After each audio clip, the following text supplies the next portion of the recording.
Arnon, which is in the wilderness that cometh out of the coasts of the Amorites. For Arnon is the border of Moab, between Moab and the Amorites.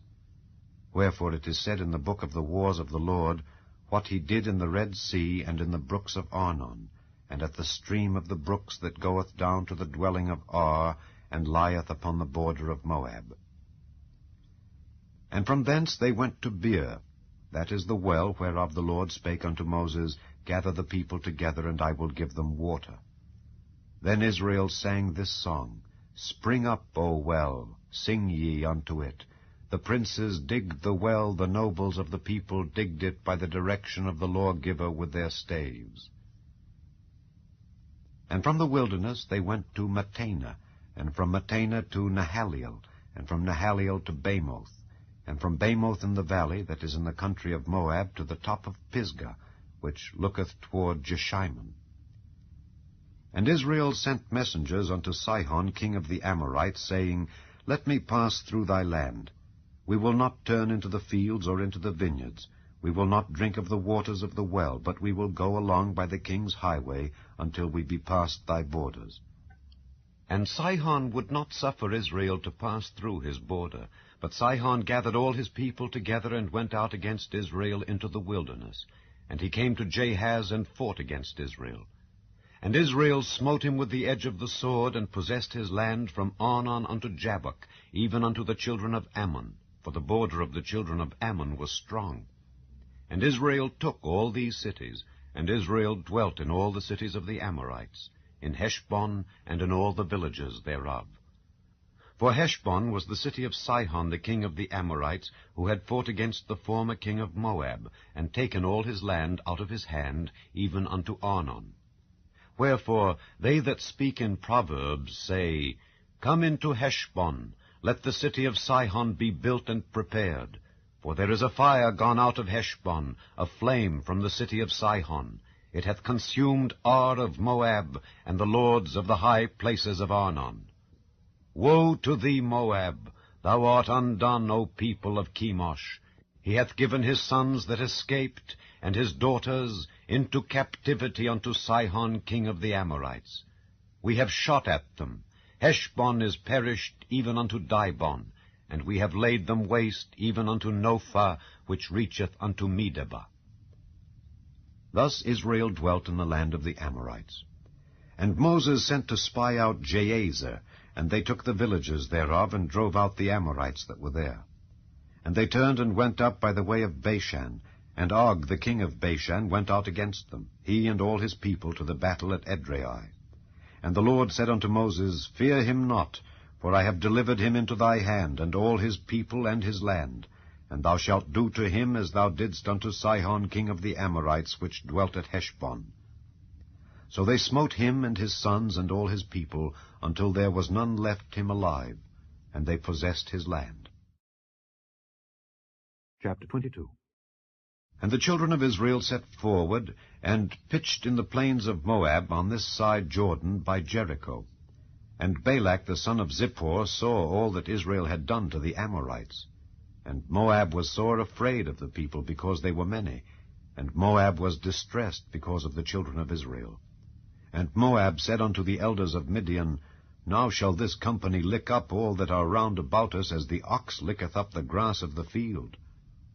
And Balak the son of Zippor was king of the Moabites at that time. He sent messengers therefore unto Balaam the son of Beor to Pethor, which is by the river of the land of the children of his people, to call him, saying, Behold, there is a people come out from Egypt. Behold, they cover the face of the earth, and they abide over against me. Come now, therefore, I pray thee, curse me this people, for they are too mighty for me. Peradventure I shall prevail, that we may smite them, and that I may drive them out of the land.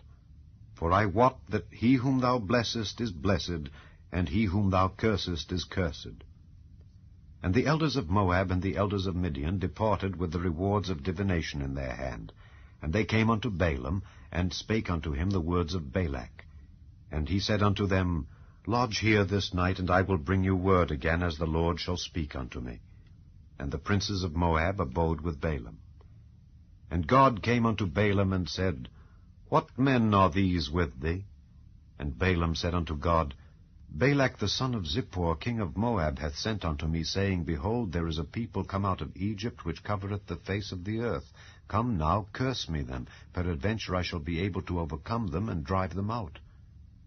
And God said unto Balaam, Thou shalt not go with them. Thou shalt not curse the people, for they are blessed. And Balaam rose up in the morning, and said unto the princes of Balak, Get you into your land, for the Lord refuseth to give me leave to go with you. And the princes of Moab rose up, and they went unto Balak, and said, Balaam refuseth to come with us. And Balak sent yet again princes more and more honorable than they. And they came to Balaam, and said to him, Thus saith Balak the son of Zippor, Let nothing, I pray thee, hinder thee from coming unto me, for I will promote thee unto very great honor, and I will do whatsoever thou sayest unto me. Come therefore, I pray thee, curse me this people. And Balaam answered and said unto the servants of Balak, If Balak would give me his house full of silver and gold, I cannot go beyond the word of the Lord my God, to do less or more. Now therefore I pray you, tarry ye also here this night, that I may know what the Lord will say unto me more. And God came unto Balaam at night, and said unto him, If the men come to call thee, rise up and go with them. But yet the word which I shall say unto thee, that shalt thou do. And Balaam rose up in the morning, and saddled his ass, and went with the princes of Moab. And God's anger was kindled because he went. And the angel of the Lord stood in the way for an adversary against him. Now he was riding upon his ass, and his 2 servants were with him. And the ass saw the angel of the Lord standing in the way, and his sword drawn in his hand. And the ass turned aside out of the way, and went into the field. And Balaam smote the ass to turn her into the way. But the angel of the Lord stood in a path of the vineyards, a wall being on this side, and a wall on that side. And when the ass saw the angel of the Lord, she thrust herself unto the wall, and crushed Balaam's foot against the wall, and he smote her again. And the angel of the Lord went further, and stood in a narrow place where was no way to turn either to the right hand or to the left. And when the ass saw the angel of the Lord, she fell down under Balaam. And Balaam's anger was kindled, and he smote the ass with a staff. And the Lord opened the mouth of the ass, and she said unto Balaam, What have I done unto thee, that thou hast smitten me these 3 times? And Balaam said unto the ass, Because thou hast mocked me. I would there were a sword in mine hand, for now would I kill thee. And the ass said unto Balaam, Am not I thine ass, upon which thou hast ridden ever since I was thine unto this day?